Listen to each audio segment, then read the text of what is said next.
Yung mga sir, another day, another budol. Meron na naman tayong bagong order ngayon dumating. Bolts na ikakabit natin dun sa ating NMAX. Ang binili ko lang muna is yung 13 pieces na body bolts at 4 pieces na pang visor. Pag okay ito, kasya, maganda naman yung quality niya. Bibili pa ako ng karagdagan. So, lalagay ko na lang yung ano nito, link din sa description o kaya sa comment box. Check na lang. At ayun na nga, umorder na nga ako ng karagdaga bolts para dun sa ating NMAX. Meron tayong in-order na isa para sa gas tank, tapos dun sa mga brake fluid, ano niya, cap sa fender, tsaka sa dun sa may manibela. Yan ito, tatanggalin natin ito isa-isa. Isa-isa lang gagawin natin para hindi tayo magkalituhan.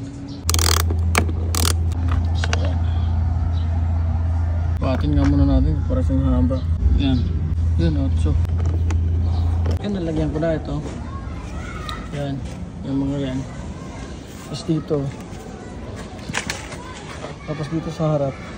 Dalawa. Tatakpan ito nung visor.